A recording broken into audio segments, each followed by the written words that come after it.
All right, listen up, Spuds. This is Zap Brannigan, master of time, space, and everything else in between. And, oh yeah, winner of this year's Modesty Award. You're listening to You Suck. What's the difference with Al and Tom? Your one stop for this sort of thing.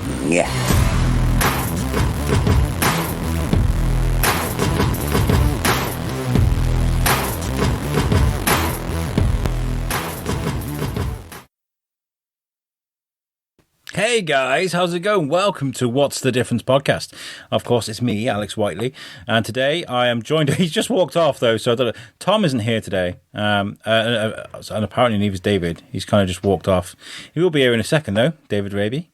Today we have a great guest, and I'm going to bring him in, and then I'll explain to you how we came to meet our guest. Introducing from New York, I believe, Jeff Hyman. It's New York, right? New York? Yeah, absolutely. Upstate New York. I'm not in the city because that's too crazy for me. I used to live there. But now I'm up in horse country up in Saratoga. So I imagine New York should just be like, fuck you, no, fuck you, no, fuck you, fuck you, fuck you. Yeah, everywhere, everywhere, even up here. It's all good. Everybody just comes up here for vacation and tells everyone to fuck off. It's all good. How does that translate to Californians, David? Is it the same there? Is it more like, hey man, get fucked? Is it more relaxed there? They just tell you to insult you in a very calm manner, or what? It depends on what area you're in. Okay. So it could vary. Like, at the beach, everyone's a bit more laid back. Further like in the city and stuff like that, everyone's kind of just always suspicious and just looking at you like, we walk down the wrong street, whatever, just like, fuck. And then you staring back at them like, the fuck you looking at, So it just depends. You're like, whatever vibe it is around you, that's what you're going to give off, I was just walking around like a country park here. It's called Attingham Park. It's very nice, big country manor house, like lots and lots of acres of land that you can walk along the deer and stuff. And there's this guy, like, he started off the walk with us, and I think he was looking at me to say, "This fucking guy's following me." And I was looking at him like, "Dude, that's the look I was getting. That's the vibe I was getting anyway. Why is this guy following me?" I was like, "It's one path." Like we've got to walk. I'm not following you, right? Well, anyway. Fate has put this podcast together today. Absolutely fate. There is no way you can dispute it, right? Okay, so this is what's happened, right? I've spoken to you listeners about what's going on with the 24-hour podcast challenge that we're putting together for Lincoln Davis. Things are going 90 mile an hour now. We've got a venue. We've got a main sponsor. David has to reset his camera sometimes. And we, things are moving really quickly. But what I did do straight away is start looking for like amazing guests, people we wanted to get on that would just make people go, they've got who now? And I wanted Kevin Smith. So I started looking for Kevin Smith, and somebody on, I think it was the Garmy, possibly the world of Kevin Smith, sent me Jeff's email. And I was like, so I reached out to Jeff and I was like, hey, Kevin Smith? You must get a million emails out. People that know famous people must get emails out all the time. And he's like, well, I used to, not anymore.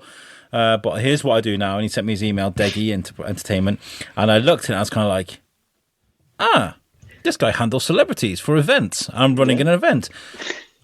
How amazing. And I was like, Jeff, do you want to kind of be a part of this thing? And we had a good discussion and it seemed to go really well. Thank you for joining us, Jeff. Of course, yeah, and I love this. Thank you for having me. And as I always like to think, one door closes, another door opens. So it's always a cool vibe. And look, Kevin was always so good to me and opened so many doors for me that the community is what he's all about, and his community building. So whenever somebody reaches out to me, I'm always trying to be nice to them. Like I parted ways because he went to a bigger agency, which is exactly what you're supposed to do, right? But we had a lot of great times. But I also try to help other people find him because you've got cool stuff, and if he's interested in it, might as well, right?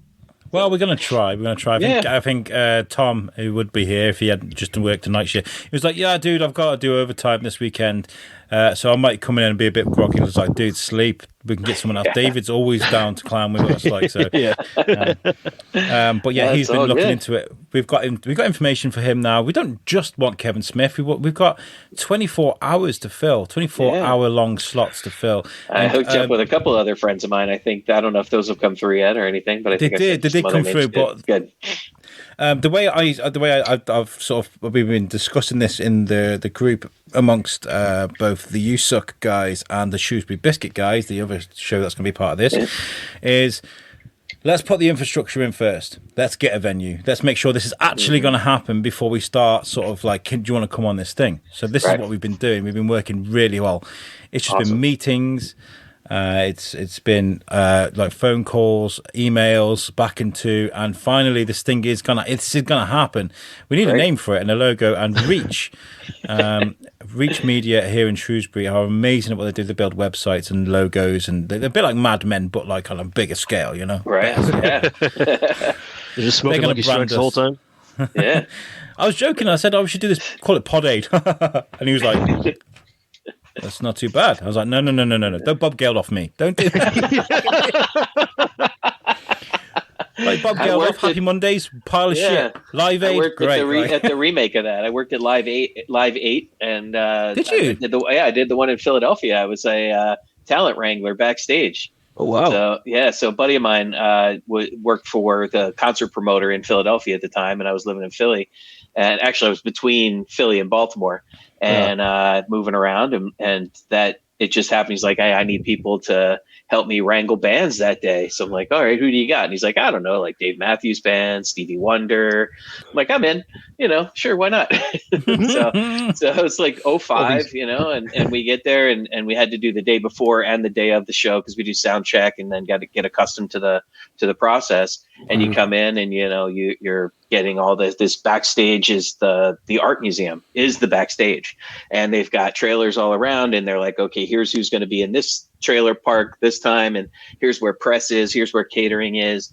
And my job was to meet the band as they came in the gate when the transportation, because they'd go get the bands at the hotel, they'd bring them to the gate.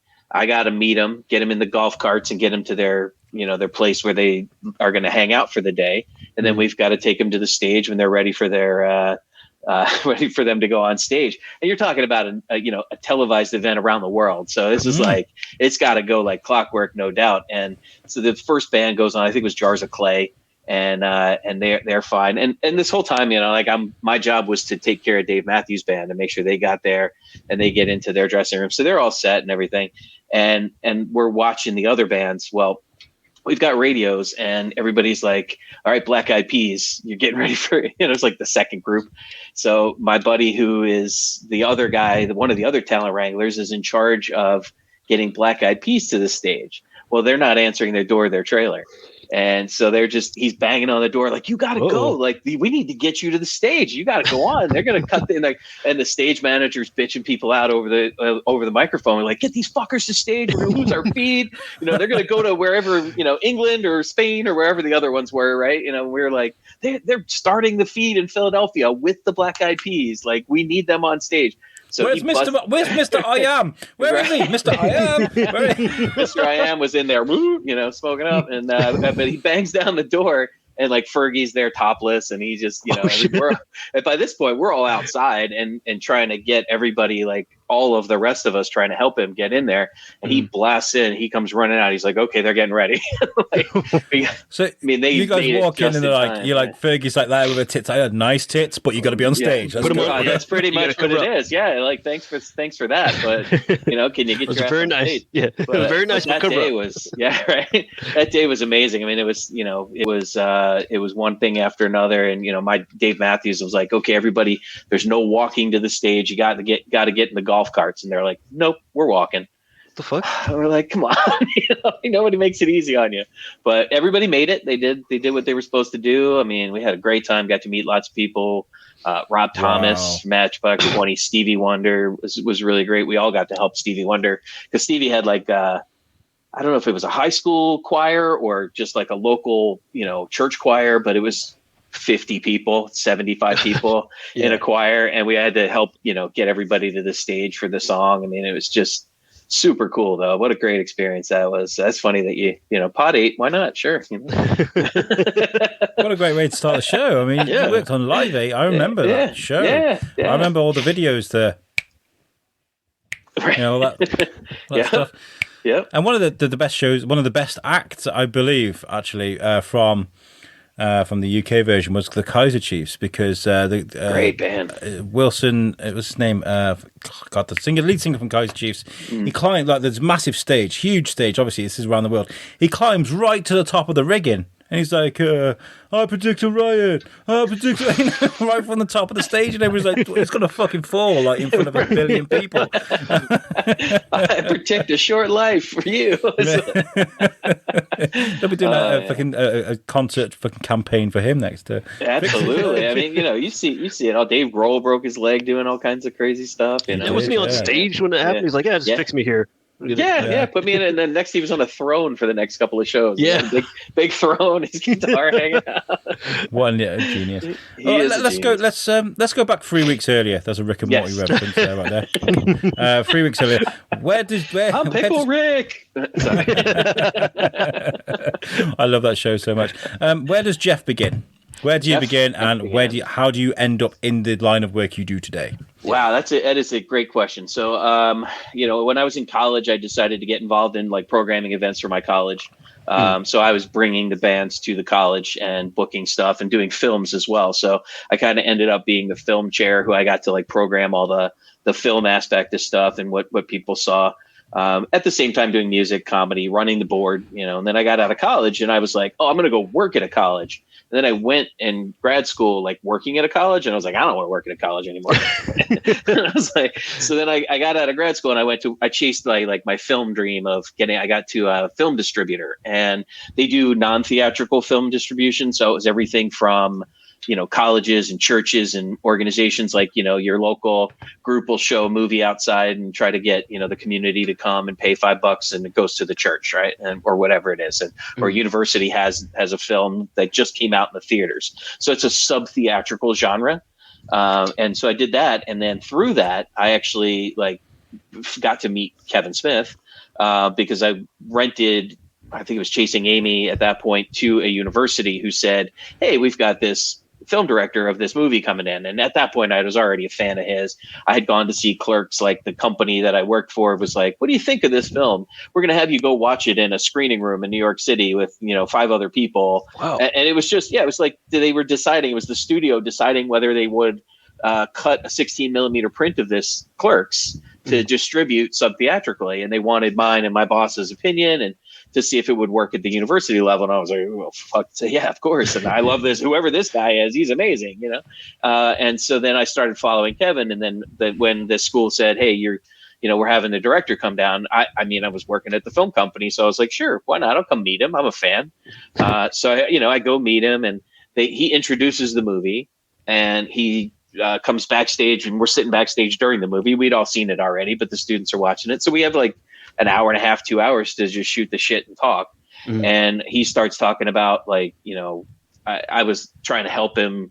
How much are you getting paid for this gig? I was like, I'm in this market. I know some of the pricing for people. You should be getting more, and I had no vested interest in it at all. I was not looking, I'm just like, hey, you're a cool young filmmaker and your assistant is here and we're just having a conversation.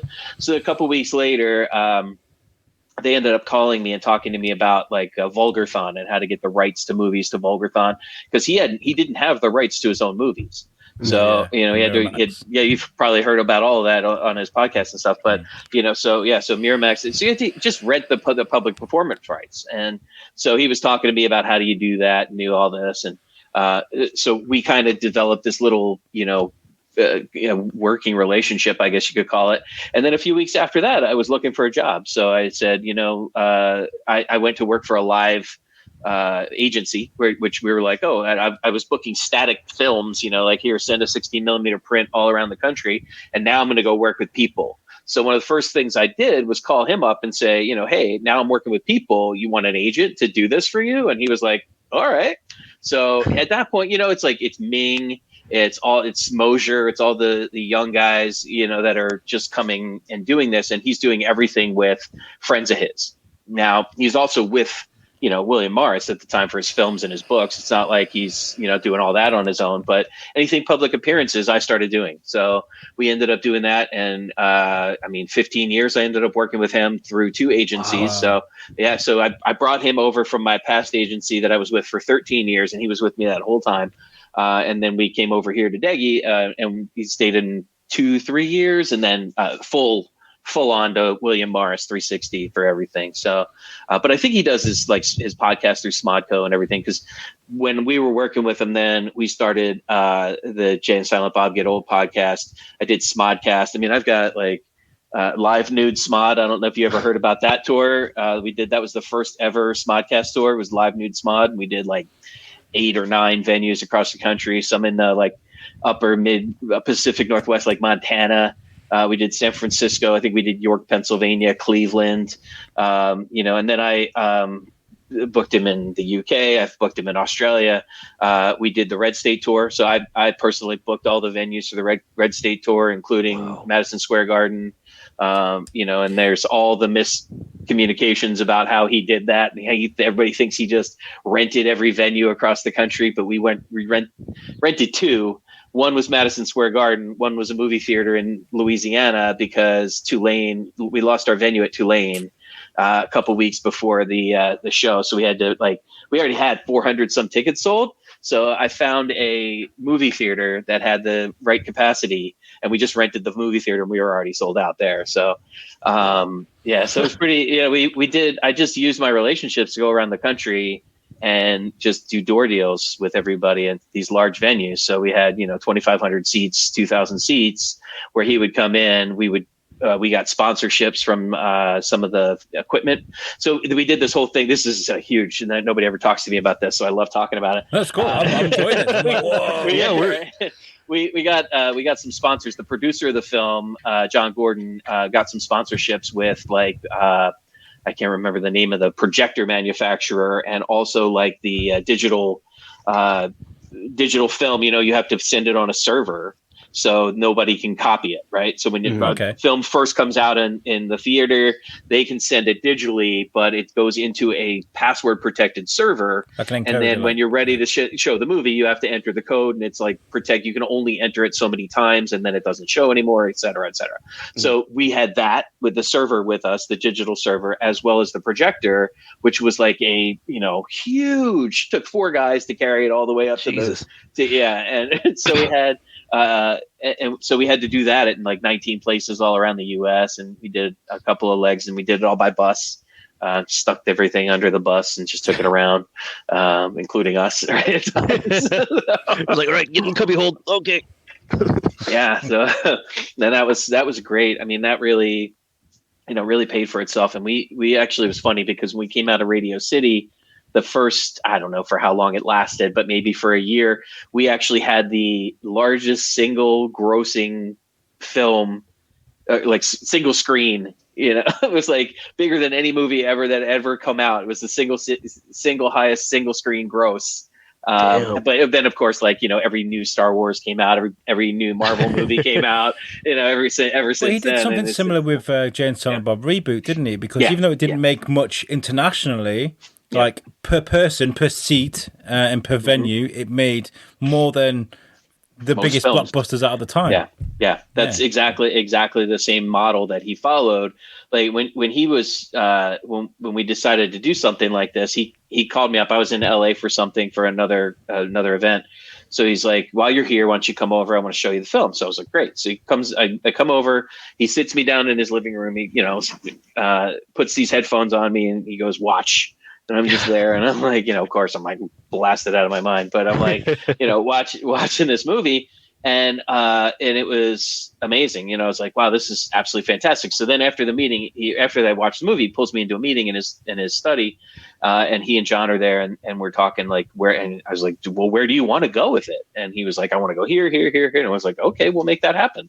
And we just routed it around, and we had markets that we had already done with him, and he had established relationships with promoters, so we could go to Kansas City. We had already been, back and forth with the Westboro Baptist Church, folks in that area for quite a while. Oh boy. Absolutely. Yeah. So that was fun. And then of course Red State came out, which was, obviously his little, poke at them. And so then we actually invited them to come to some of those Midwestern shows. We gave them How did that go? It was fun. Yeah, it was amazing. They did get up and walk out and be like, well, fuck you guys. Yeah.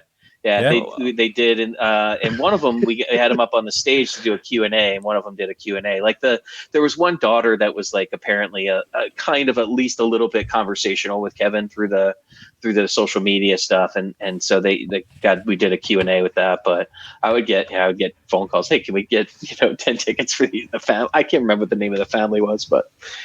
Yeah, it was that ridiculous. So then obviously I've had a life since then. So what we do now is I would consider myself, I'm a talent buyer. I'm also a booking agent. So I have a roster of talent, a roster of people that we represent for the college market, university market, and also for the military market. We're the largest talent buyer for the Department of Defense in the U.S. Wow. So we do all the tours of people that go all around the world to the U.S. Army and Navy and Air Force bases all around the world. What responsibility that must be. Yeah. Hey, by the way, guys, you got Brian Adams. Right. And thankfully, that doesn't live too much on me. I mostly I handle fairs and festivals and college and university. Okay. We've got the boss man who does the military. I do some military stuff, but mostly like comedy. So it's one or three people. It's not anything big. They do all the big bands. I'll go out and hang out with them. Like 2 summers ago, I took lit and fastball to like 5 bases. We went to Germany and Turkey and Kosovo and some other cool places. So it was so we get to go and do some of those bases, and some bases that nobody knows that exists and stuff like that are pretty cool. Wow. Yeah.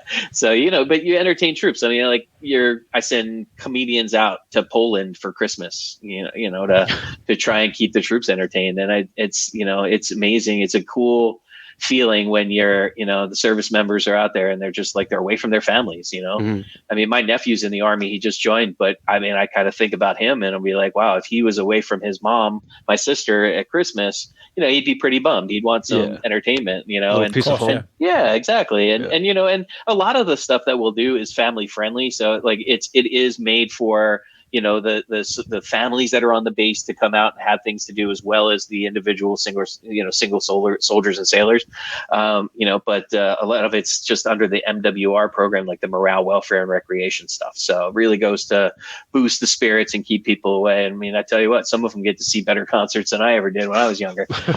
So it's pretty amazing. So, but then we do that. That's the cool part of what we do. But so then the talent buying aspect is basically like, what we were telling you, Al, before. It was just, somebody comes to me and says, I want to run an event. I don't know how to get the talent. That's what we do. We get you talent. You say, I have a festival. I am a corporation and I want to have something for my employees. I am a baseball team and I want to have a concert in my field. We do that. We have a division that does that. You're a summer camp and you want to bring something for your kids in. We have a division that does that. So we've got a lot of different streams in the agency. I'm the vice president of the agency now. So it was me and the owner started it from a small little, he had a management firm before, and then we started this booking agency from a small little, just the two of us. And now there's about 15 of us. So it's pretty awesome. It's nice to see something like that grow. I mean, like, I've spoken to people over the years about, yeah, it's brilliant. I mean, I spoke to a guy yesterday who, from Reach, who's going to be doing he was like, I'm going to completely sponsor your event. He's like, we'll make you a logo. We'll do the press releases. We'll get you T-shirts, hats, whatever you need. We'll do it all. And I was like, fuck, Jesus Christ, that this thing's happened. And he'd started his business from a box bedroom. 1 meter by 1 meter shitty little room on a computer, and he started his business from that, and now he's got this multi-million-pound thing that's giving me money for, those success stories. Like some people are like, oh, eat the rich and all this sort of stuff. Some people are very much like that, but I feel like when you've made your own thing, if you made something out of your bare hands and you've done that yourself, fucking good on you. I really do appreciate your stories. They're very inspiring because it makes me feel like I could probably do it one day too. Yeah, I still got a long way to go before I'm rich. So me and you we'll hold hands and skip through the fields together. But like, you've had these amazing experiences. I'm very rich on experience. It's in Fergie's tits, for fuck's sake. Like, I mean, I was outside. I'm always the guy outside. I'm like, I'm watching the door. She was doing what now?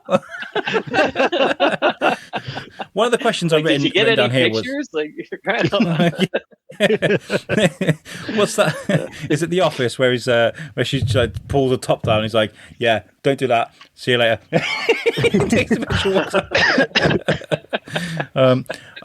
When it comes to these events, when you're putting something together, like festival as we. You always associate these things, like we've just discussed with the Black Eyed Peas, bloated egos. What is your first sort of? I mean, have you got a story to tell of your first experience with a completely unrealistic ego, a tantrum, or something that you've witnessed that you've gone, "Oh, for fuck's sake, this is where this is coming." Yeah, I didn't sign up for this. most. It's so funny because most people, have always been like, they want to perform, so you're giving an opportunity to do their craft. So it's usually, they're okay if you've done your job ahead of time and really kind of paid attention to what they need or negotiate what they need. So when you come down to it, it's like somebody comes off a bus hot, you give them coffee, and they're like, "Oh, okay, sorry, I'm good," But they travel all night long, and they come off, and they just got a little bit of an edge to them. You just kind of give them a space until they warm up. I had was it Derulo? I think it was Derulo. Had a tour manager one time where I wasn't there yet. I was driving to the show. I was in Connecticut, and I'm getting phone calls from the school, and they're just like, "This guy is just ridiculous." Like, they took the catering away before they told him it was going away. And it had been there for 2 hours, but there's health code stuff that, so the staff came in and they did their job. They're like, "It can't be out here anymore. They can't eat it anymore. It's unsafe. We got to take it away." Mm-hmm. But you're supposed to tell the tour manager. So you're supposed to say, "Hey, in case you want to grab anything extra before, somebody didn't get a chance to eat, need to take a to-go container, whatever it is." And so silly bullshit like that. But that's not the performer. The performer's not even there half the time. Usually a lot of times these performers will come in, they'll leave, and they'll come in there, do their sound check. They'll go back to the hotel or the bus, and then they'll come back for the show, and then they'll go Oasis meet at and greet, Nebworth, whatever. They turned up in a helicopter, did the thing, and then fucked off again. yeah. Bob Dylan. I did a show with Bob Dylan. And he was in his bus in the parking lot. They had the band was inside. They were the only ones that did anything. He walks in, not allowed to be within 60 feet of him. So talk about, that's a little bit of an ego, but they're nice, and everybody was really nice around it. Just, hey, everybody spread back. He walks in. He doesn't face the audience. He just does a quick little sound check, texts it out, goes back comes back in for the show, and the show's all lit black and white. It's not like moving lights. It's just real static. It's just typical like Bob Dylan in black and white. It was super cool, but there was that, and then there's people that won't show up. They'll call you at 4:30 in the afternoon, and after you've been advancing the show all week, and then they just go, it wasn't going to work out. What do you mean it wasn't going to work out? I've had that happen a couple of times. So you just try to scramble and find somebody to fill in. And then I had one guy who, this is probably my real favorite, like, fuck story, man. This guy, I can't believe this fucker. And I wouldn't book him for a long time. I wouldn't recommend people because it's not my choice. I just tell people what happens. Like I will do what they ask because they're my clients, but right. This guy, and so I won't tell you his name because he has since done a show that has redeemed himself to me. But the agent was really the real culprit here. I mean, because I booked this comedian for 2 60-minute sets at the same school for one night, small venue, like they wanted to double it. We paid him 2 shows, so we did 2 separate contracts. And it was really, that's kind of a smart move, just go if one goes wrong, then it's not tied to the other. Mm-hmm. But he comes in, he shorts the first show by 20 minutes. He does 40 minutes. So he goes into the dressing room, and now I'm away. I'm actually, one of my assistants is at the school. I'm in another town at a convention going through an exhibit hall at the time, and they're bringing my phone up. So I had to go in the bathroom. I finally get to the agent on the phone, and he was like, "What? You want 60 minutes of B, C material and not 40 minutes of A material?" Well, yeah, I need 60 minutes of A, B, and C material. And he like, "How about you give me the whole fucking 60 minutes? Like, that's what I paid for." Right. And he was like, "Well, he's not going to do it." And they wouldn't let him come out of the dressing room until we agreed on what we were going to do for the second show, because I'm like, he needs to do the full 60 minutes. Well, he's not going to do 60 minutes. He's only going to do his A material. And can you just say writing more material? If you do 60% of the show, I'll give you 60% of your fucking. That's what I told him, and then I said that's exactly what I told him on the first show, and he's like, "Well, then he's not going to do the second show." So you get held over a barrel, and he's there, and I'm like, well, that's a separate contract. So if you'd like to fight me on a breach of contract on the second one, you can talk about that story. And he's like, he doesn't care. He's like, I don't care. And this guy was, I mean, we're talking, it was, probably $40,000-$50,000 per show at the time. Wow. And now this is a guy that's getting over 100 per show. So, but yeah, so I wouldn't go near that guy for a long time. And then we did a virtual show with him back in the fall. And it was really funny. It was the same school. And yeah. And I told him, I was like, so what happened before, right? And they were, well, and what he did was the second event he came out, he did 40 minutes of material and then a 20-minute Q&A. So he filled the time. Okay. All right. So he's still like, the advisor hated him. Everyone at the school hates him. We're all mad at the agent. I don't want to work with anybody that the agent represents. Like, I'm like at that point. And so he comes in this school, like, I really want him. I'm like, all right. But I'm telling you, so what happens is we booked it for the fall, and a week before the show, he goes, I got to film that night. They just rescheduled my filming, so I have to move the show. I'm like, see, I'm telling you, it's this guy. See? And bad news. Don't fucking get him here. And then, but we rescheduled it, and when it happened, he actually did more time. He was more engaging than I thought he would ever be, and he had a fun time. He was like, at the end of it, he was like, I had a lot of fun, and he really like got in connection with the host, which was a student. So, of course, my buyer at that point, who's the advisors, are like, they're thrilled, right? They're like, okay, my students are having a good experience, and that's all that matters. So he redeemed himself, but I still have that story in my head.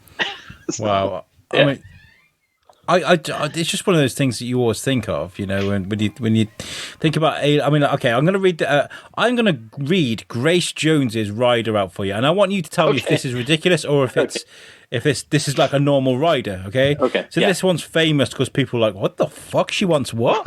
Okay. So it was like 2 giraffes. Some shit. It's not going like that. An entertainment-friendly massage therapist.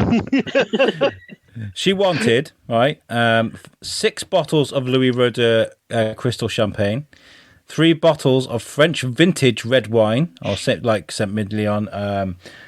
Emilion Medoc Bordeaux, 3 bottles of French vintage white wine, 2 dozen Find Clare or Colchester oysters on ice, unopened. Grace does her own shucking. Yeah. 2 sashimi and sushi platters for 8 people. Wine glasses, champagne flutes, tumblers, all glass, no plastic. 3 to 4 bunches of flowers, prefers lilies and orchids. 2 cases of decent lager, beer, chilled. Selection of chocolate, sweets, including minstrels and Maltesers. 2 times first-class round-trip tickets for Grace and travelling companion. These must be fully flexible tickets. Airport VIP service for Grace and her companion must be provided on departure, curbside, airside, and on arrival, airside, curbside for all flights related to the event. 6 5-star hotel rooms for 3 nights. The the night of the show and the night before and after the show. Yep. Grace's room is to be presidential suite, and which must include 2 large separate rooms, 2 bathrooms, 24-hour room service, full spa facilities, and a steam room. Jesus. Yeah. I mean, so the one thing you got to know is that everything is negotiable when it comes to that. So what they'll do, and that's really what a rider is it's an ideal situation for them to walk into, right? I mean, it's Grace Jones, for fuck's sake. It is Grace Jones, and I'm thinking for her level, that's actually not that bad. Because they're asking for a sashimi plate for 8, which is what, maybe $150, $200, right? At a local place, maybe 3. I don't know. You could probably get that at a real good, nice quality. Yeah. Bob Dylan wanted $6,000 worth of catering and didn't eat it. So, I mean, for what the fuck? Yeah. Oh, yeah. Well, he doesn't eat. He just eats cigarettes, right? Yeah, That's what makes his voice I didn't eat a pack of cigarettes. A lot of it is based on, what they think they're going to need before they even know what they're doing. So they just have to look and say, if you get a reasonable promoter or a reasonable tour manager, you're going to connect 2 or 3 days ahead of time before I go buy these 3 dozen oysters that I, are going to cost me a couple $100, and I'm going to say, are you guys in the mood for oysters, or do you want pasta? Like what do you want for dinner that night? Are you really sticking to this? Are you going sushi and oysters or what? The alcohol and the champagne. I mean, 3 bottles of red, 3 bottles of white, and champagne isn't going to set up.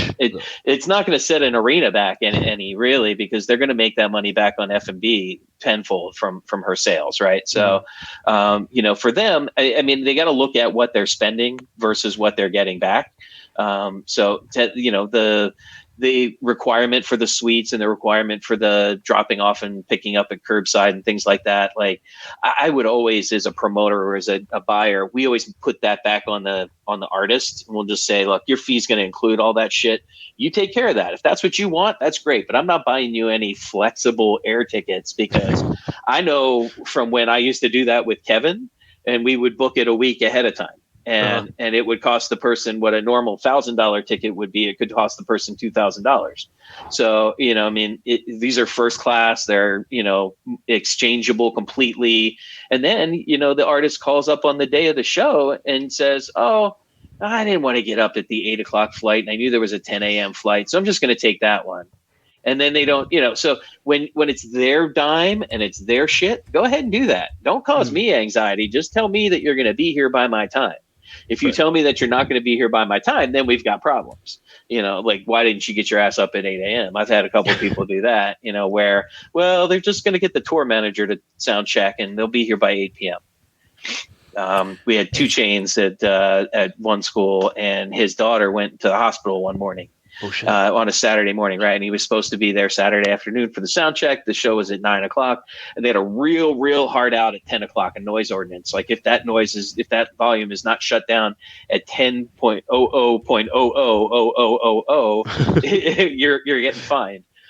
So he was like, well, here's where I land. Can we get a police escort? We could do a no lights police escort, but we did one. And he rolled up at 8:15 or 8:45 for his, got to be off by 10. He got out, get right onto the stage, did 3 minutes, and we had to shut him off. And we were happy with that. Those are things where it's like, he made a day, he made it special to be there and try to be there when his daughter was in the hospital. Like, we're going to with a 15-minute short set. We're good, so. There was a story last year, before the pandemic, with Jess Glynne. Guys know Jess Glynne. She's, I don't think so. Beautiful red curly hair. She was a massive singing sensation of like 2018, 2019, especially over here anyway. But she kept turning up, not like saying she was going to come to festivals and then not turn up if they were below her standards or something. And there was like the biggest like folk festival type thing in the UK, and I think it was like 2 years in a row, she said she'd be there and she didn't turn up, and they banned her. They were like, fuck Jess Glynne, I don't care how big she is. They were like, you're not coming back. And it went all over the news, and everybody was like, ha, get what you get what you deserve, sort of thing. Play on that open field for all I care. Right. I mean, that's bull. Yeah, that's bullshit. I think most of the things where people have not shown up have been either for real good reasons or they're just dumb. We had people come in, like, roll up with 15 minutes left in the set and a hard out, and they just thought that they could do it because, I could still do my whole set. They don't think about the hard out, that we have to shut a building down. I had a rapper in New York City. He literally lives in one of the boroughs, and all he had to do was get in a car, and the car service was going to drop him off at the front door. It was one of those universities that's like all in one high-rise building, and the gym is in the basement. Mm-hmm. But at, 10 o'clock, 11 o'clock at night, whatever it was, we had building shuts down. That's it. It's closed. You're done. Everyone out. So again, same kind of thing. We've got 3 artists in there already done. And they're all sitting there listening to a DJ for 40 minutes. And he rolls up with 15 minutes left in that block and does his 15 minutes and then wants the whole paycheck. And we're like, sorry, dude. We'll get your agent on the phone and we'll talk to him. But Madonna's you pay a third. Madonna's famous for that as well, isn't she? Madonna will turn up late and then lip sync to some shit and fuck off. Yeah, I mean, I'm sure a lot of people do. And it's like, I think that goes to do your homework ahead of time, right? Mhm. Is there's some genres that are absolutely amazing where they will always do, like country music always does 75 to 90 minutes. They're always taking good meet and greets with their fans, or I would say the majority of them are. But then you get into the rock and the Country rap music and the needs pop. all the help it can get, right? I think so. Yeah, I mean, it's well, you would think, but it's like 60% of the U.S., 60% of this country listens to country music. It's insane. It's like it's the number one genre. It's like out of control.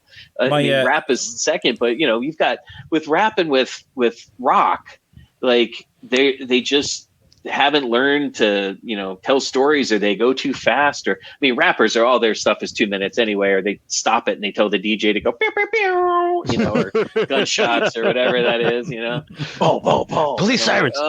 Why does anybody want to put gunshots in their album anymore? It's scary. Because it's 2021, people. Yeah. Like, use the siren, use the I'm okay with the horn. I hate it, but I'm okay with it. Yeah. But it's the gunshot thing that I don't get.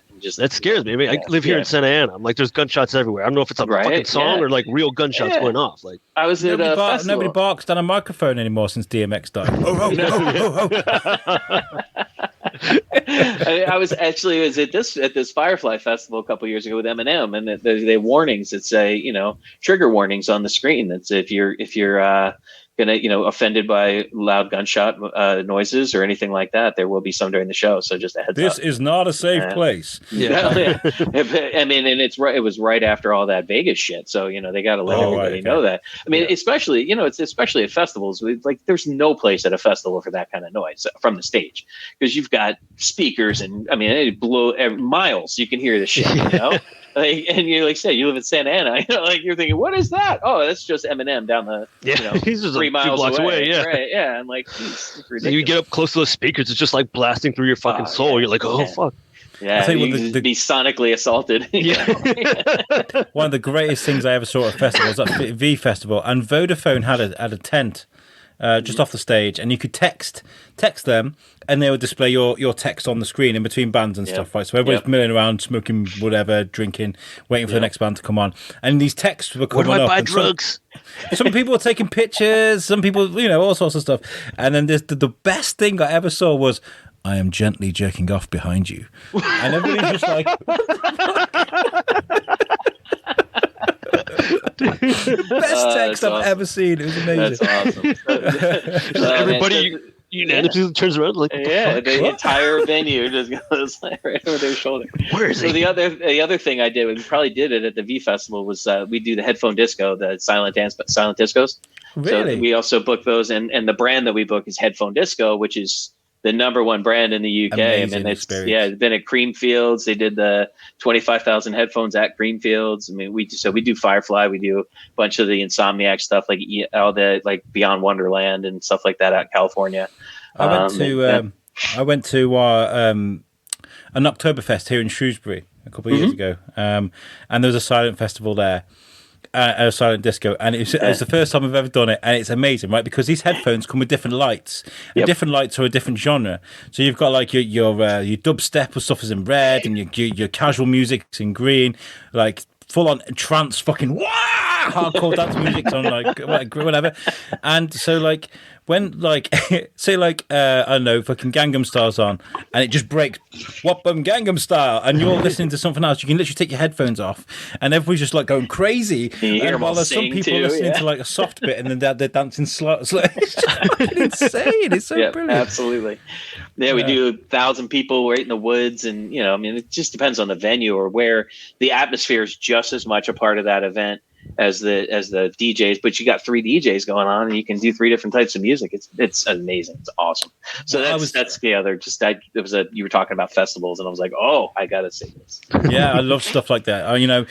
We want to try. 2020 was meant to be like my festival year, like for the Shrewsbury Biscuit and for USUK. The whole idea of this was to go to Comic Cons one side of the Atlantic and go to a Comic Con the other side, compare notes and stuff. And we haven't had that opportunity yet. But that's another thing about our silent disco was really funny, because I was there as a journalist. I was taking pictures, and I wanted to ask the DJ permission if we could take a picture of him.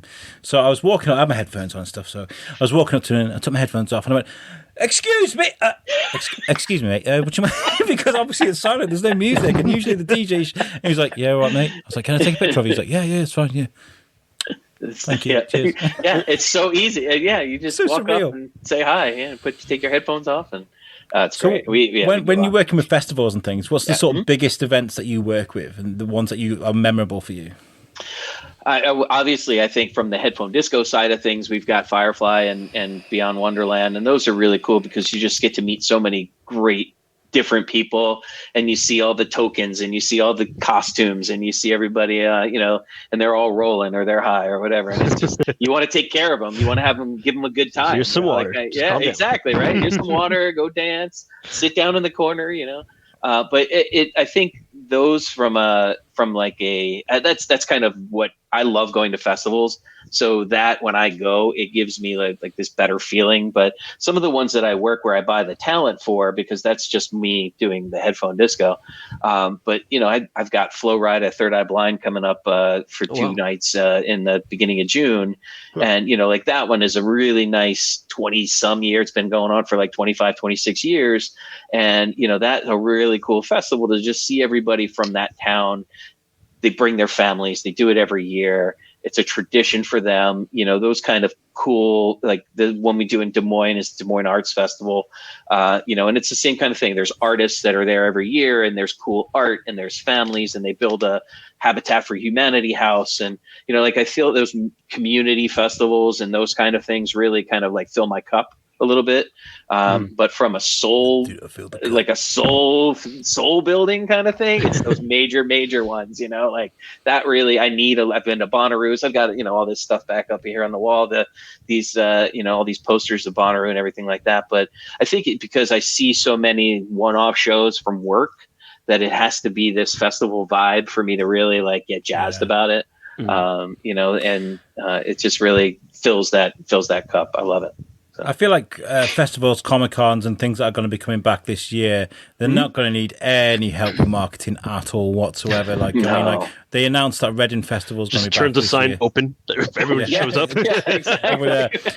But as soon as I found out Reading was available, it was going ahead. I was like, fucking hell, Reading Festival's going ahead. That's amazing. That's like one of the biggest fucking So I emailed them. I was like, can I bring my podcast? And I got no response because, of course, I didn't. How many people do you reckon messaged them and were like, "Yo, let's do this shit, dog. I'll turn up with an 8-pack. Let's do this." It's the same thing with booking the Headphone Disco too. Like it's an attraction, so it's after they see how much their initial ticket push got, and then they see how much money they can have to add things. Like they'll tell, like there's certain stalwart things. Like I think Silent Disco is gonna happen every year at certain festivals, but they have to decide how big it's gonna be. And if they only sell 50,000 tickets as opposed to 90,000 tickets, obviously that impacts their budget, and they've got to scale that back a little bit. So there's the rule of economics when it comes into this stuff, and what they want to offer more experiences to their ticket buyers, because I think this year you'll see, again, you said you don't need the marketing. People are going to come with those limited, scaled back kind of amenities and stuff, and they'll make it special, but I think they're going to try to save as much money as they can this year. So. Yeah. On the flip side here, we got. I work with there's a lady here called Beth Heath in Shrewsbury, and she runs Shropshire festivals. She's an absolute asset to Shropshire because she does so many. She does the Oktoberfest, Shropshire Food Festival, Ludlow Food Festival, and the Shrewsbury Food Festival. People come from all around the world. I'm hungry. And she obviously during the last year she's had no money, no work. She's got this business is worth millions technically, and because she had nothing, and so she did this thing called the Tasty Trail. It's an 8-mile walk. So you pay £30 for a ticket. It's an 8-mile walk, but it's a 3-course meal split over these 8 miles. So what you do is you take in some of the Shropshire landscape, you go to a place for your starter, then you walk to the next place for your meal, and afterwards you can have your dessert and a few drinks afterwards, right? It's an amazing idea. And she was like, well, I was like, I'll get on, I'll tell everyone about it. I think within 2 days it sold out. Because people just want to do stuff, right? Yeah, Yeah, that's amazing. Yeah, I mean, yeah, it is. And so we just over here, we just said, oh, you don't need a mask inside anymore if you're vaccinated, right? So so they, now everybody's like, whoa! And we can't do that over here. Not with the Indian variant, because of course a lot of the British demographic is Indian or of Indian culture. Hey man, they yeah, but it's I don't know where I was going with that. And then the podcast took a turn. We're all about culture here. I know I've got a lot of Indian friends, a lot of really good, wholesome families there, you know. But like, of course, the links are there. The family is back in too from India, you know, and Pakistan as well. You know, all these countries that are going to be affected by India. It's not just going to stay in India. No. That's going to spread all through the Middle East, you know. Now, so we have to be very, very careful. And there's even rumors that the next stage for us in June is festivals and dance floors, you know, and they reckon that they might not even go ahead with that now because of this Indian variant. So enjoy your no masks, America. I know. I'm hoping that it doesn't, you know, really kind of come back and bite everybody in the ass, but that we can get through.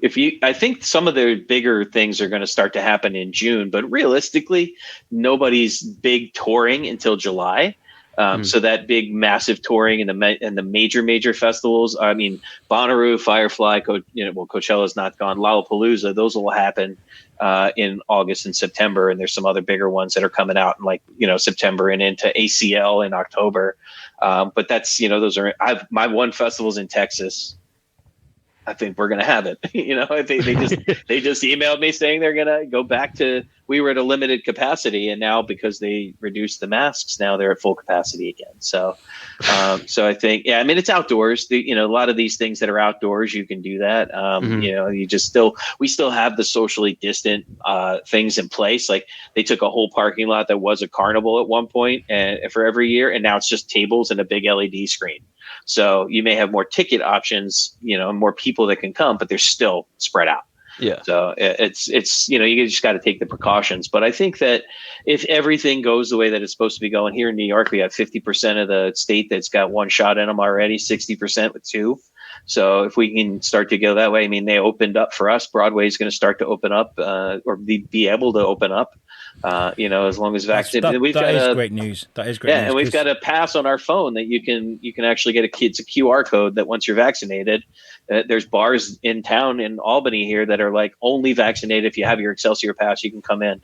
But if not, you can't come in. Yeah, so. You guys are doing the passports then? You're doing the passports. In a way. I mean, it's just a New York State wallet thing they call it, and it's an Excelsior pass. So it's only good until, I think mine's only good until October. I just got my vaccination, so they have to I either have to get a booster or you have to re-up or whatever it is. But see, we have these cards, so that's my where I've had my double vaccination. Right. Now I've got that too. Yeah. So I keep this now because I could be like Wayne's World, Yeah. So it's, I mean, I guess it's like just a New York thing, but I don't know if other states are having it as well. But yeah, they tell us, keep your card if you're traveling, make sure you have that, all that stuff. Have you got any news about that on the West Coast, David? Nothing yet. I mean, other than the whole no masks thing, but I'm still going to wear mine. I'm like, I have a 9-year-old. I'm still wearing mine. So, I'm vaccinated. I'm still going to wear it. I don't care. Yeah, but that okay. So like the thing with you just wearing a mask, David, doesn't make any sense at all. I want to cover up my face. Oh. I'm trying to help people out here. I was going to say, because masks only work if everybody else wears a mask, because you're just protecting each other, aren't you? Protecting myself still. I'm like, fuck it, man. Yeah. But then, I mean, the last time, we went, I think last Saturday, for Mother's Day, we went up north, slightly up north. We went to like Santa Barbara, and then we went up to Solvang. And it's like a really small, like sort of like Danish sort of like side of town kind of thing. It was like really nice area. And we went walking around. I had my mask on most of the time. We went into a couple of places that were serving alcohol, like little to-go cups. I was like, oh, okay, yeah, fuck there yeah. You go. Right? So I just kept walking around place to place, just getting, more and more drinks and enjoying it while we can. And most people were masked up, other people weren't. So it was just trying to, dodge them as we walked. But it was a really nice day out. They've said over here in the UK from the 17th that we can hug. Oh, we can hug. Yeah. I miss hugging my boys. We've had we finally were able to, 2 weeks ago was when both my wife and I finally were fully vaccinated. And so we were able to have some family over now. And it's like, we hadn't had people in the house for over a year. It's crazy, you know, now we've got shows going on and everybody, we had, we've done some private shows and that things that have happened during this whole thing, but now we start to have open shows and it's amazing. Like seeing these, big stages come back and seeing all that good feeling happen. Well, let's talk about that, Jeff, because obviously, looking at the Deggy Entertainment site, there's a Deggy World here, which is completely virtual experience. Can you explain what Deggy World is? Sure, absolutely. I don't know if you're ever familiar with Second Life or something. It's an avatar-based world. So basically, you go into this event and convention center, and it looks just like you would any other event and convention center, except it's all in your computer. It's completely digitized. You are an avatar when you come in. You create your own. You can create your persona. We've got different body types and shapes and sizes and clothes and accessories that you can use. And you save your avatar and you go walk through, and it's voice to voice. So as I'm communicating with you, I can walk up to your avatar. If I don't know you, I can say hi to you, and it literally is saying hi to you, like, hey, Alex, how are you? And you'd be like, oh, hey, Jeff, how are you? And we could just talk. And then it was, okay, see you later. And then you walk away, and it's proximity based. So the further I get from you, the less you'll hear me. And so there's little almost, you can't really see them, but little areas you can walk into where you can hear everybody that's kind of talking in that area. But then throughout the world, there's little private conversation pods. So they look like little tables in a courtyard. You can walk over into your blue dash line, and you can sit down at the table and have a conversation with your other friends. But it's not like some of these things where, it pops up into Zoom when you go into that table. It's not. You're still an avatar. You just see your avatar talking to another avatar. There you go. So we have stages. We do concerts in there. We've got the convention and expo halls there where we've done, major expositions and expos. We did a camp expo. We did our own stuff. Yeah, we do a lot of speaking and award ceremonies. So you can put yourself on the screen so that the presenter is live and seen like you would in a Zoom or in this. But then all the people in the audience, if you see that, are all sitting in chairs as avatars. So they're all cool. Live people, and there's some cool networking tools in there. We have a lot of networking stuff. We have our offices in there. So we actually have a Deggy office in Deggy World, and we have our weekly staff meetings and everything, and I have my own office. It's really cool. So we have boardrooms like my office looks like that with a little board table, and you can we have a couple screens in there, and I've got a Dave Matthews poster on my wall in my office. Picture of Fergus tits. Right, exactly. Like in this virtual office, you're like, I got it set up just the way I want it. Yes, and I don't move my chairs. Bigger than my real one, yeah.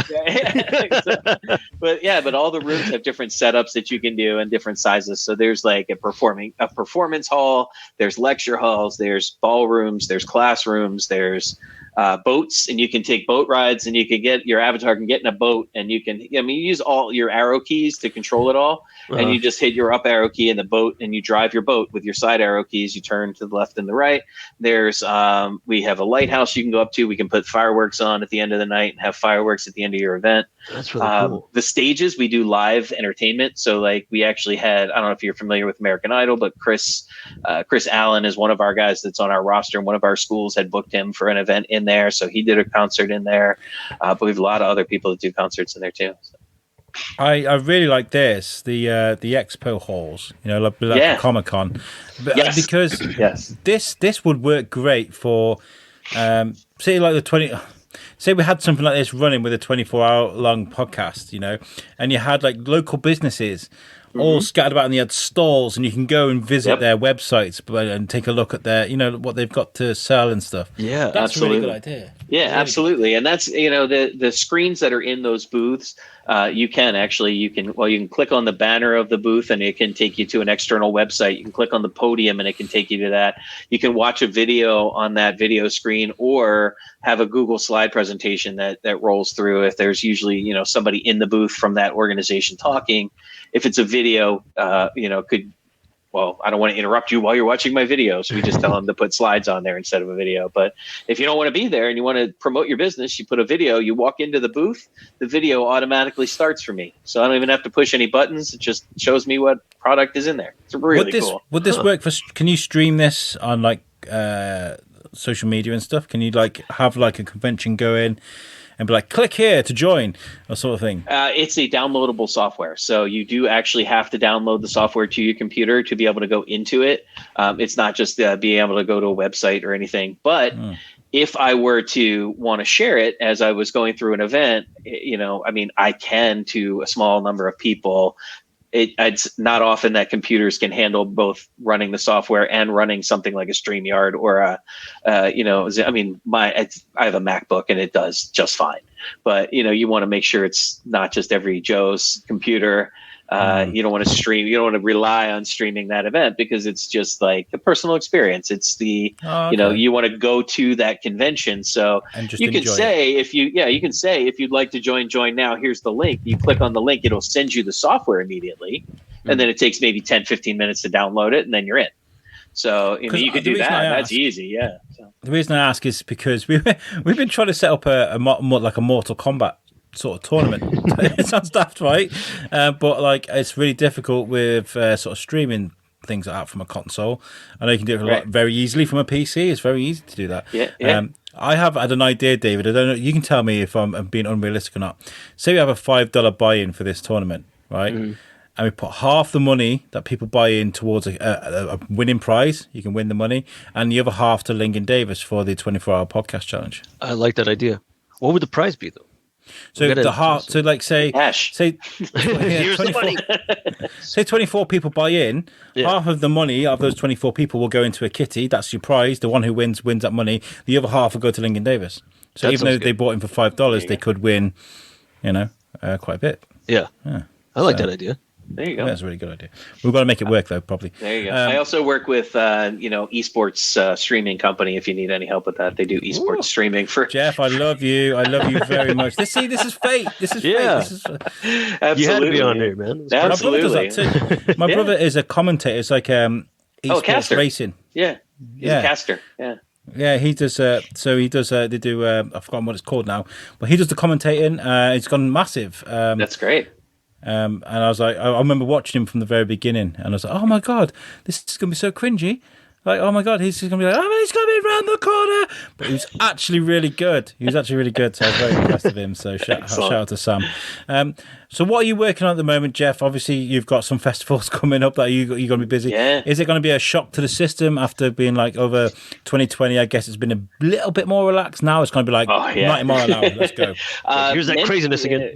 Yeah, exactly. Mentally, I think I'm 100% ready. Physically, I had to start getting on the treadmill again because I'm going to be standing for 20 hours a day. My ass has been sitting for 20 hours a day for the last year and a half. Used to it, right? Yeah, so the feet and the legs, I think, is going to be the hardest part. But mentally, I'm so ready. I've always been a guy that has been all my adult life, ever since I went to college, I've traveled somewhere at some point during a year or a month, or I've always take one weekend of a month. I would either go camping or I'd go visit somebody, or I'd be traveling for work now. Right. So for me to be home for a year, it's been amazing to get to spend with my family, but it's also just been, that I really want to get the hell back out and just get some fucking shows under my belt again, I think there's going to be some learning curve because there's some COVID, related stuff that we have to keep an eye on now. But it's also fun to get, not just kind of fall right back into that same old bullshit, like I think everybody's more excited to be doing them. Like we're talking to Third Eye Blind. They're like, this is our first show in 8 months. And I'm like, this is going to be fucking good. Like it's going to be really good. Do you think there are certain things that have changed forever now? Never going to go back to that because of COVID? Yeah, I think so. I definitely think there's things that we learned about, where to go, and like the ticket list systems and the technology, I think, has improved. So you'll see, I think, a lot of improvements on that, and a lot of the ventilation and the venue infrastructure has been improved if they could over the last couple of years, or over the last year. Some of the entry systems are hopefully being designed to keep people from waiting in line as long. So we may see some positives on that. Some of the outside festivals, I think you're going to start to see some people turn to the RFID type of functionality where you can just tap and go, whether it's on your phone or on your wrist, and cashless systems as well to eliminate a lot of that personal contact and things transferring from people to people. I think that's probably where we're going to see the most improvements and the most changes. Everybody's talking about checking temperatures and doing this, and you'll see some stuff with Clears coming out. And, I don't know if y'all are into Clubhouse or anything, but our boss, Ari Nisman, does a touring talk every Monday night on Clubhouse at 8 p.m. Eastern. And he talks a lot about this industry and opening up and what's happening in the different, agents and agencies. And he just had, some of those technology like Clear, who is specializing in the airport stuff, where you would just go up and put your eye in and, you go through. It's like pre-check, but higher level. And so they're working. The iris check, they do that in the UK already. There's a chip in the back of all of our passports now that is your iris check. So they'll scan your passport, they'll scan your eye, and they'll be like, "Yep, it's definitely him. Off you go. Right. Enjoy the UK." Nice. How many cigarettes you got in your bag? Yeah. So I think other than that, everybody is. It's up to the venue. It's up to the state. It's up to the people whether they're going to check IDs or check vaccinations or anything like that. But I don't think you're going to see a ton of people, at least after this year, continue on with the must be vaccinated thing. I think it may be initially they're going to maybe 2021 season. They might ask for that. For proof of vaccination in some places, like some of these bars and venues, but I think that's just because of insurance. So yeah, I think it's blind luck that the US and the UK have got out of this the way without like killing more people. Honestly, like the US, the whole thing with the states working differently, that for me has been like I'm a bit of a perfectionist when it comes to planning and making sure everything's organized.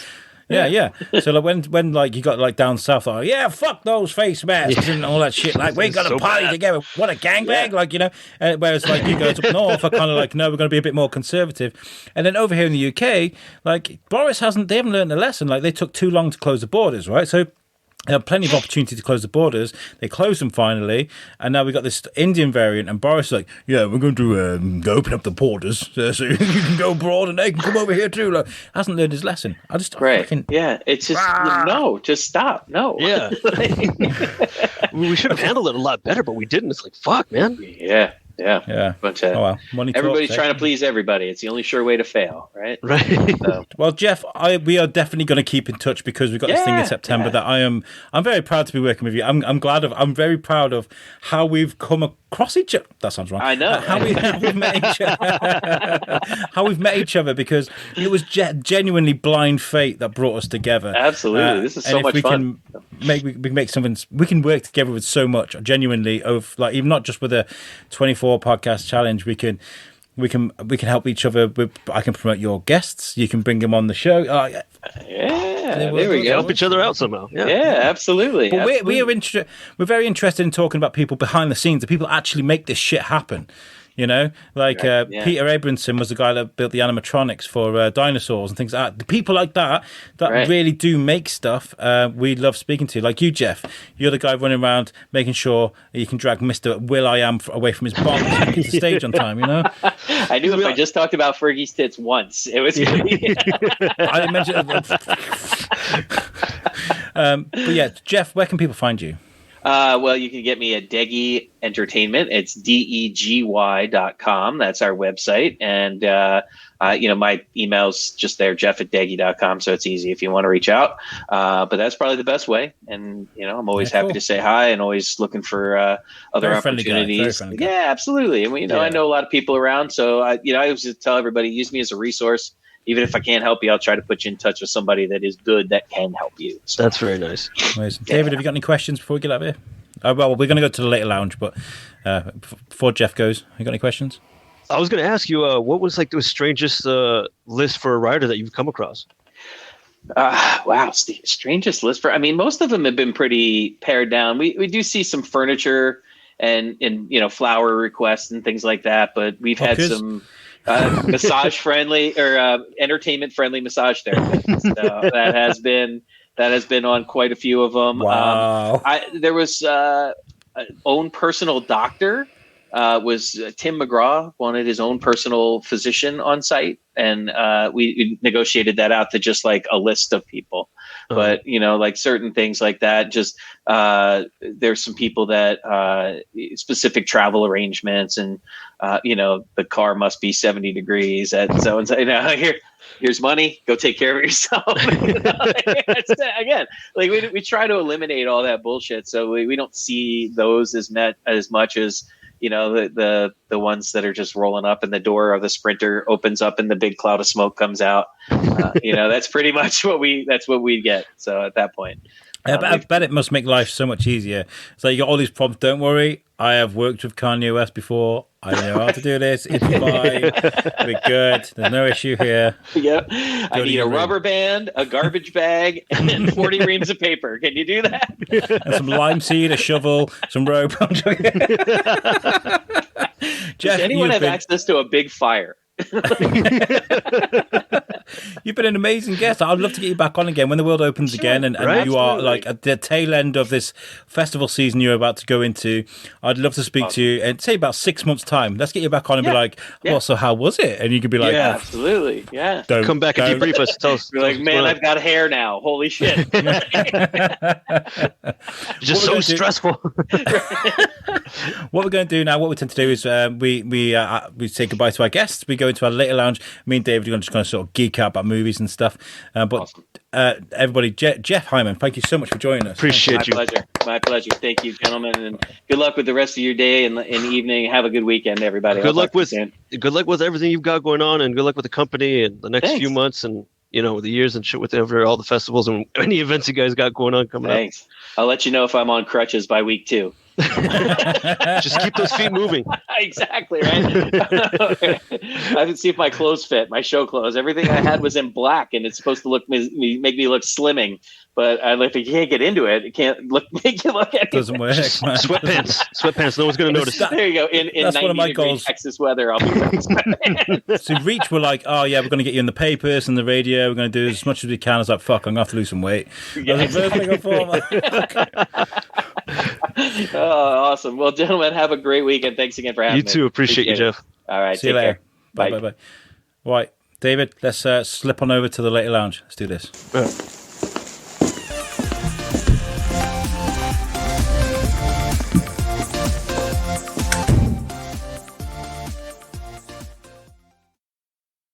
Hey, welcome to the later lounge with me and David. That was amazing with Jeff. What a great chap he is, right? I just want to listen to him talk more, man. Like it's just another hour of him, like whatever the shit he's gone through and experienced. I think that's one of the things for me about when I go to concerts and like festivals. It's nice to see your favorite artist perform, but at the same time, my mind wanders to what's going on backstage. How do those people do that job of getting everything, all the stuff there, making sure it's done on time, making sure everything's just running like clockwork. And yeah, it's an interesting thing. I mean, I have been there. I've seen that shit because I've worked with Beth before. Like I said, she did the drive-in festivals, which were so amazing. So imagine a drive-in cinema, but instead you've got like a big stage. And there's a radio frequency, so whatever they're playing on stage, you can hear through your car. There's like a little area where you can pull out tables and chairs and have a picnic, a few drinks, what have you. And you can enjoy the festival experience in your own little area. So socially distanced is brilliant. And I like the sound of that. It's amazing, honestly, really good. And I remember driving up, and I was like, "Oh, look, there's Beth.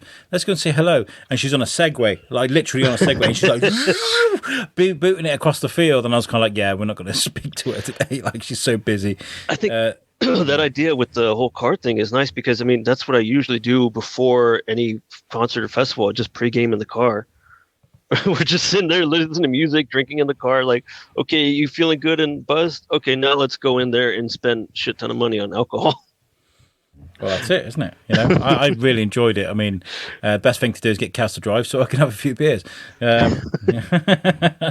Hopefully they come back in the summer. But I mean, there'll be more things, hopefully, too. So anyway, how you been, man? You been good? You been up to much? Yeah, been good. Just obviously doing the podcast with you and Speakeasy. Just here at home, kind of playing Warzone and stuff, and started working out again recently, trying to get back into shape and stuff. So, How did you start that? Let me just write this down. How did you motivate yourself to get back to working out, David? Because I think there's a few people need to know that.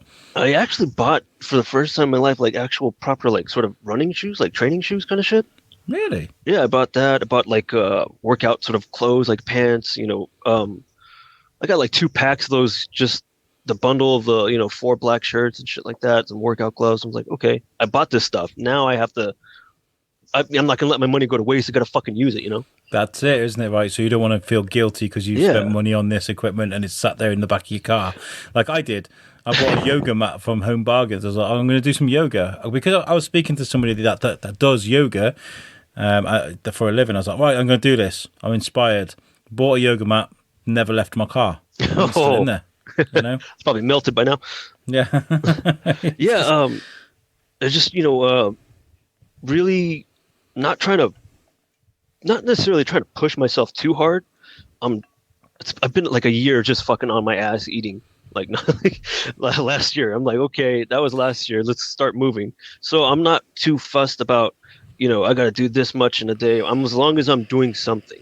Like even if I walk a mile on the treadmill, I got like a backpack on my back, whatever, kind of give a little more resistance or whatever. So one thing I it's going to take a great deal of inspiration, or I don't know, but like running out in public, like running on the side of the road. I've never liked that. People do that all the time in Shrewsbury. You see them everywhere. Like it's brilliant, fucking champion, great, awesome. But like I am the size I am right now, and I guarantee it happened to me before. Right, I did lose loads of weight, and what I did was I started running, but I would run to this field, and sounds daft. It was a football pitch, and I would just do laps. And you get the long length of the football pitch, and then the width. So I jog the length, and then sprint the short bit, and then jog, and then sprint, and jog, and then sprint. And I lost shit loads of weight doing that, but there was a short bit along the road to get to this football pitch, and at least so I do it 3 times a week, and at least once a week I get a beep off someone being a prick because I got titties and stuff. But I lost him because I was. That's the worst thing you should do, right? Is if you're at the gym, is take the piss out of someone that's trying to better their lives and stuff. I never understood that. I mean, like, I've always, kind of like to roll down the window and encourage them, just to yell, like, keep it going. I believe in you. Just, it sounds like, like they're like at first, like, hey, someone's yelling. And then when they realize it's something nice and encouraging, they're like, oh shit, thanks, man. Like, So it kind of bums me out when people like try to dismiss someone for actually trying to do something better for themselves. It's like, what? Like, why are you gonna? What gratitude do you get out of it? Just going out of your way to be an asshole to a complete stranger? It makes no fucking sense. Like, some people just enjoy that, don't they? They just enjoy being a cunt. Like, something. It doesn't make any sense to me. I'm like, okay, well, whatever. But yeah, I mean, I've always been trying to encouraging to other people, like strangers. I'm like, hey, you're doing good. Like, keep it up. Well, I'm going to have to try and lose a bit of weight. I think like sort my diet out is going to be the first step. So back onto keto. Keto works so well for us. It's only when we fell off it we struggled to get back on it. So once we get back on there, I think it's a lifestyle. It's like when me and Tom were on it, we did so well. Tom did so much better than I did. We did, but I was going through that transition of moving house and stuff. It was very difficult, Yeah. So I'll keep that going. But yeah, I'm looking forward to sort of looking a bit better. I think that's the goal. You look good already, Alex. I mean, like, you didn't just see me undoing my trousers because You're like, I got these jeans. I got these jeans from my drawers. Like, oh my god, I haven't worn all these in ages. They're not going to fit me. And I did them up, and I was like, oh, they fit me. It's only until I sat down I realized, oh, they were a little bit snug there. Like, that's how it is with my jeans. That's why I don't like to go anywhere. I'm like, oh fuck, I got to put on pants because I got to walk around. I'm like, yeah. So I got my 14-year-old guy. He's 14 tomorrow. I got my kid here, and he doesn't come here a lot. So I went in the shower early, and I was like walking around in my underwear. I was like, oh fuck, I forgot you're here, man. I'm sorry. Like, he's just like, it's all right, Dad. Don't worry. So I do the same thing, Dad. Don't worry. Yeah. It's good. So Speakeasy, you went on there. Was it last night or the night before? Night before. It was Thursday night. Yeah. Yeah. Bastards, man! You moved it to a night when I'm not working. At 4 o'clock in the, there's no way I'm awake up on fucking Thursday at 4 o'clock in the morning. It's not going to happen. So well, you can watch it another time. Yeah.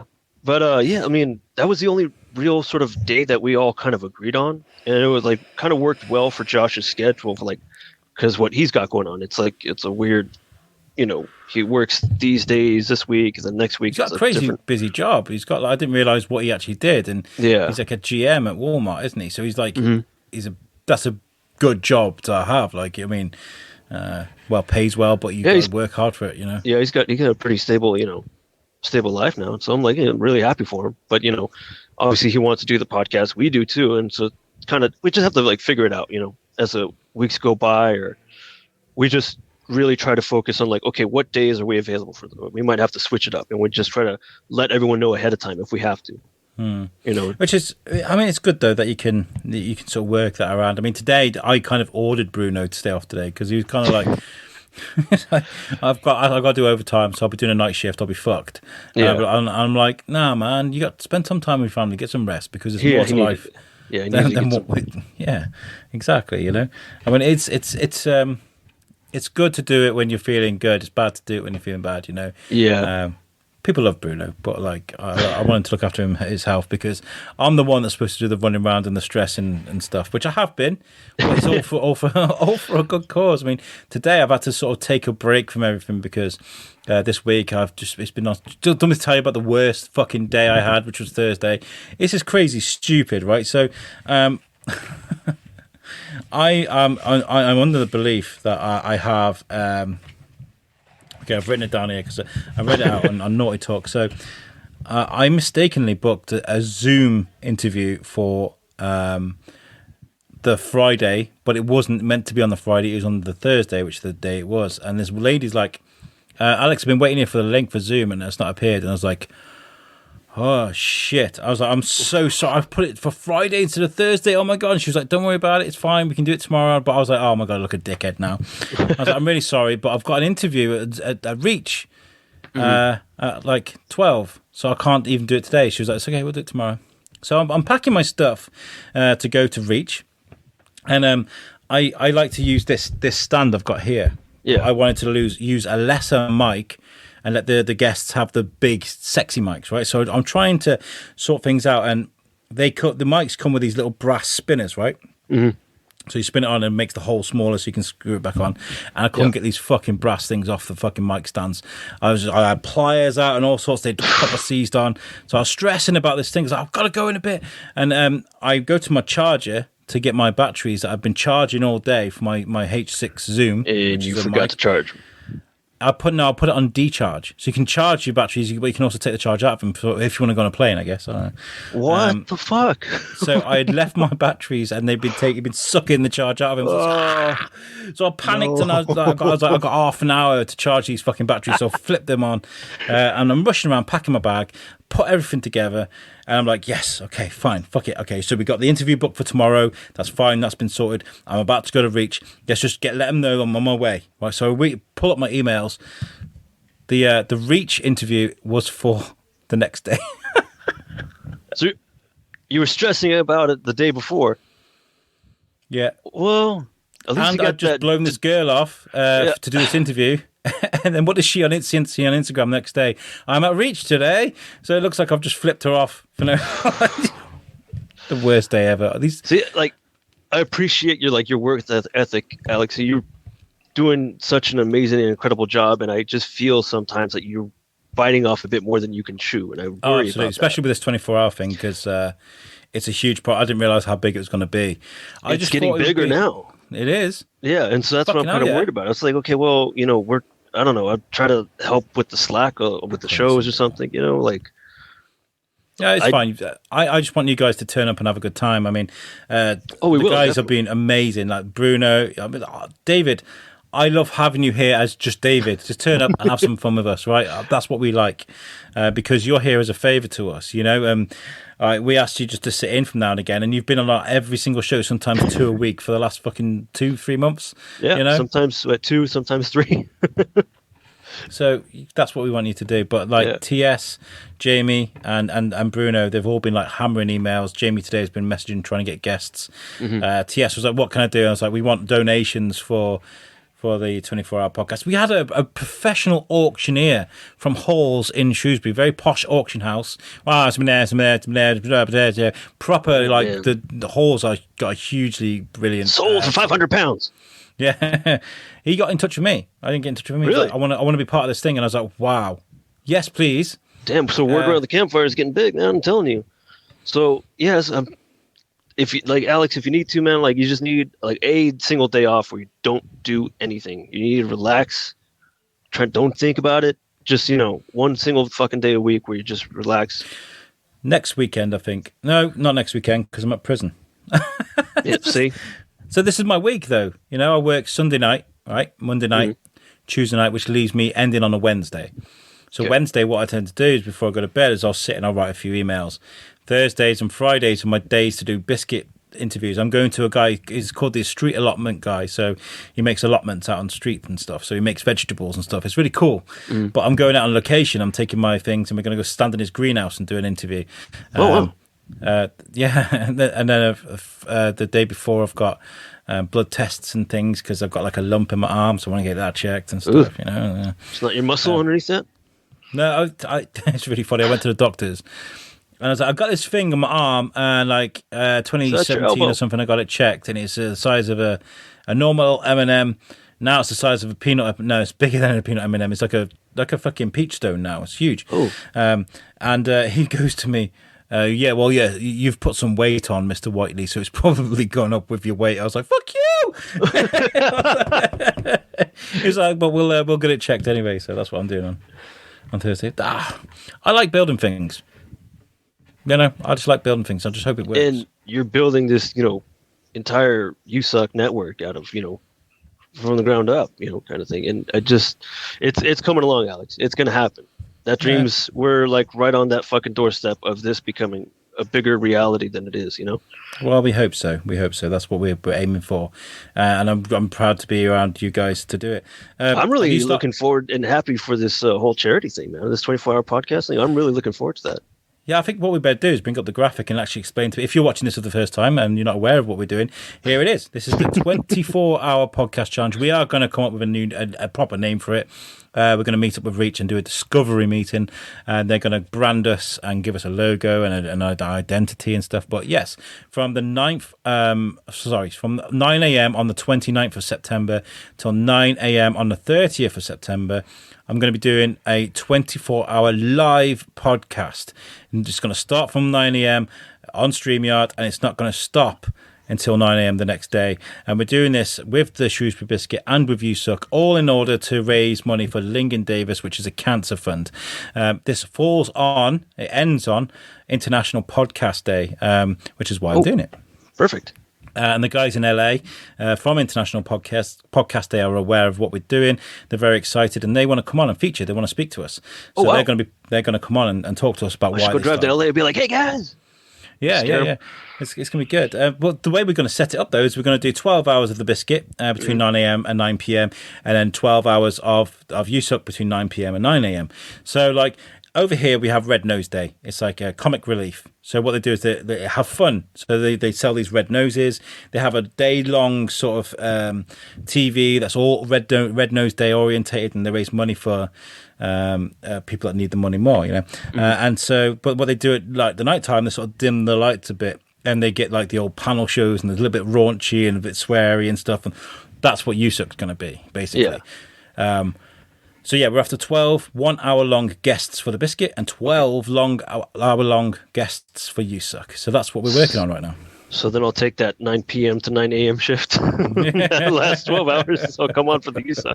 I'll come on whenever you need me. I don't know. It doesn't matter. Yeah, what we'll do is we're going to stagger out the guests, because we've got there's 4 hosts for the biscuit, and there's loads of us for USUK. There's you, there's me, there's Tom, there's TS, there's Jamie. There's 5 of us, and there's Eric. We should have started his new show, so there'll be 6 of us that can sort of. 5 of you guys that can join me with our guest. So we can stagger it out and stuff. But it's going to be fun, man. Really fun. We've got a venue. We're actually not going to be doing it in the bedroom. We're trying to make some makeshift fucking background like I have done with this flag today. So you pack your stuff. You're like, got the flag, got the Monopoly board. Okay, I'm ready to go. I nearly opened that today. My son's here, right? And went for a big, long walk today. And he sat there bored. You know, he's like, oh, I don't know what to do. So I was like, shall we open up the Shrewsbury Monopoly and play it? And they were kind of like, nah. I was like, fucking Did they ever play Monopoly? It's because it takes so long and everybody's shattered. Like we did like a 4 or 5 mile walk today. Me and Alfie did. So he's exhausted. So my wife's kind of like lying on the sofa, like no. So are you starting work back soon? Are you? You mentioned a few weeks ago that you're going to be going back to work? Hell no. They're trying to get me to go back to work. I'm like, fuck that, dude. They a lot of the shifts that I have opening up are still for vaccination sites. And I'm like, yeah, hard pass. Really? Yeah, they have, you know, it's still very small, like shifts here and there. They're always like, oh, we need help. I'm like, yeah, fuck that, dude. I'm not risking my fucking life for this shit. So you're still technically furloughed then? Yeah, still technically, and still, you know, collecting. I had to fucking reapply for unemployment. California unemployment out here is like, it took a major shit. Like they didn't learn anything last year. They didn't even like upgrade their computer systems to handle this whole pandemic thing. And so as everyone's, you know, extent or initial unemployment claim expired, there was conflicting information that the EDD or the California unemployment was releasing to everybody. And everyone's like, well, what do we reapply? Do we not reapply? Are you guys supposed to take care of it? Is it automatic? What's going on? They're like, okay, well, here's these numbers you can call. Every single number you call, no one ever fucking picks up. I bet it's that premium rate number as well. Like, it's such horseshit, dude. So then, finally over, on the actual website, I like kind of sent them a message. I'm like, what do I fucking do? I'm still stuck in pending. Haven't gotten shit. So I've kind of sorted it out. Hopefully it'll, work its way out. Like, I don't know. Hopefully soon. I saw the weirdest thing on Facebook the other day, and I don't mean to get super political, by the way, because we like to avoid that. But I sort of need to highlight this a little bit. I feel like, so obviously all this stuff in with Israel and in Jerusalem and all the stuff that's going on at the moment is crazy. I don't want anyone to die. No one should be dying right now. So this is horrible to see. Yeah. I'm just going to go out and say that right away. Like, I don't care who's on which side. No one should be dying right now. Let's just stop this, especially during all this bullshit with the pandemic. Like, we've all been through hardship this year. Like, enough people have died and they still want more. Like, Jesus Christ. Like, yeah, so it's terrible to see. And then I saw this thing on this comment, and some guy was like, you get a fucking weak ass president like Biden and this shit happens. And I was kind of like, how does him being president have to do anything? Like, it doesn't matter what's going on over there in, like, Israel, dude. Like, we have no... It was quite cool because he got like a couple of angry faces and a couple of likes, and I put like, what the fuck has this got to do with America? I was like, the world doesn't revolve around you dipshit. And also, there's nothing strength based with Trump. Like, what do you think Trump was going to make this better on Twitter? No fucking way, make it worse. Like, but it's crazy how some people seem to think that the world revolves around America. Like, it's just fucking insane. Yeah. That's what sucks, man. Like, there's like, a lot of people here in America, they think like that. And it's like, oh shit, man. Like, it isn't like, you're what makes America bad. What makes, the rest of the world laugh at us. Those kind of people. I'm like, shit, dude. What we need is Rick and Morty to have that. Was it called the it all just makes sense if you think about it thing? Like, they sit down and have a smoke with the leaders of Israel. Is it that episode with the president? Peace summits are important. Oh yeah, because we're really drowning in peace. You suck. Oh, I love that. Anyway, look, guys, we're running out of time, so I'm going to tell everybody about what's coming up on USUK. So, obviously, on every Wednesday, at 9 p.m. UK or 4 p.m. Eastern time, we have Wednesday Night Live, which is our version of going to the pub. So we meet up, we have a few drinks, we have a chat, catch up with how we all are and stuff. So make sure you join us on Facebook or YouTube for that every Wednesday live. It's just a great show where we just catch up. You also have USUK Chronicles with Jamie Westwood and Tom Stevens. The one I've got up here, right, the latest one we've got to talk about is they spoke to Mick Strawn, who did the visual effects for Nightmare on Elm Street, Blade, amongst other films. He's great. He spoke to us live on Facebook once on a Wednesday Night Live, and he's just absolute batshit crazy. He's so full of energy and so fun to speak to. So you will want to listen to that podcast. The other latest podcast is one with Ryan and Rory Van Tunen, who they talked to us about the effects of ayahuasca. Ryan, I think it was Rory, had a terrible heroin addiction. And he was stuck on methadone, which he called liquid handcuffs, because he couldn't get off it. He was on a very high dose, and it made him like a zombie. Life wasn't worth living, and he got weaned off methadone with ayahuasca, which again, it gave him a new lease of life. This is a drug that is illegal in the United States and in the UK, because DMT is like a very strong drug. The DMT property, yeah. But they're putting trials in place, and they're looking at this thing now. You know, that there are actually really good benefits to this if used properly. So we open up that discussion in a very professional manner, and I really, really like that podcast. So please listen to that. Next week, on What's the Difference, we are speaking to Brendan Steer, who's the director of Velocipasta. You guys have got a week to go and watch that film, Velocipasta. That's right, yeah. It is fun. These guys had 35 grand to make a movie with, and they were like, okay, so we're not gonna get the Michael Bay sort of effects we're gonna get. So they had fun with it. It's so brilliant.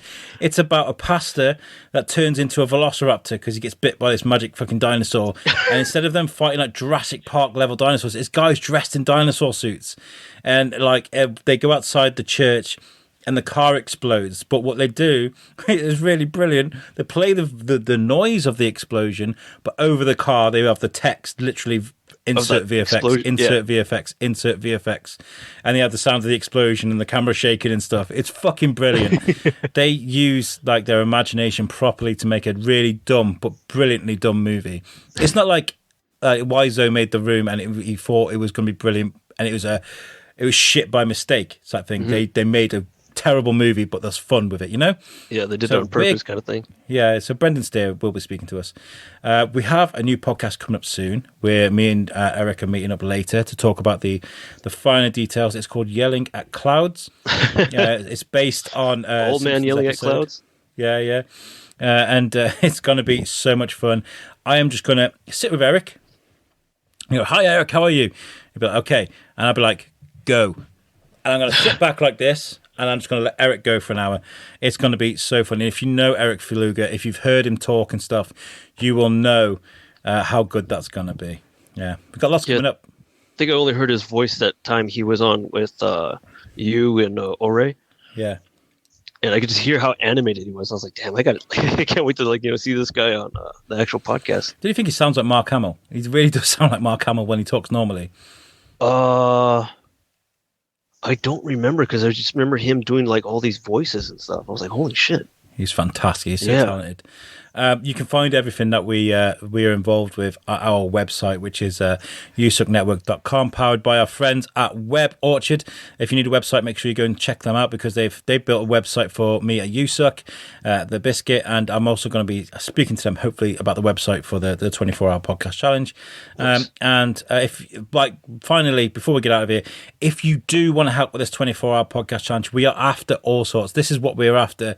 We're after corporate sponsors. If there are companies either side of the Atlantic, it'd be great if we can get American companies working with British companies. And you may be thinking, well, why the fuck would we want to give a Shrewsbury charity some money? Well, it's because it's a great. This is the idea: is to what I am making It's just something that can better my community, and I want to encourage. If you've got a game streamer, if you've got an OnlyFans, if you've got a podcast or a vlog or something, and you can do the same and use the resources around you to help something in your community, I encourage every single one of you to do it, because that's what we want to do. We want to make communities better.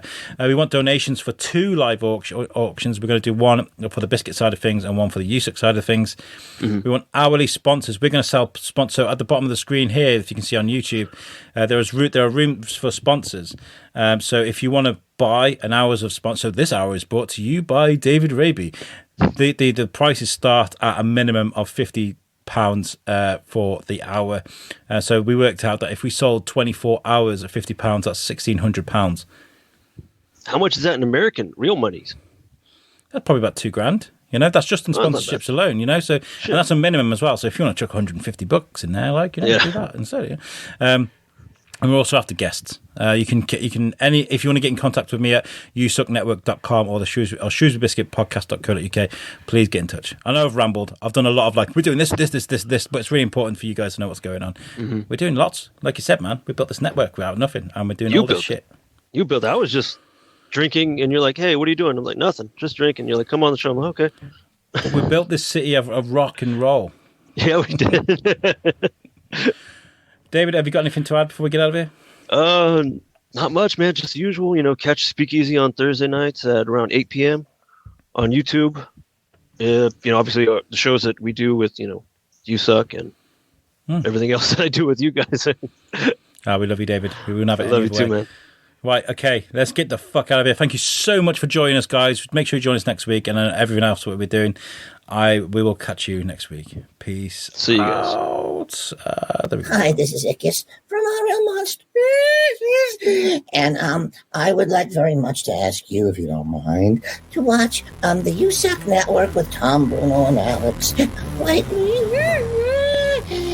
that's all. I have to go flush myself now.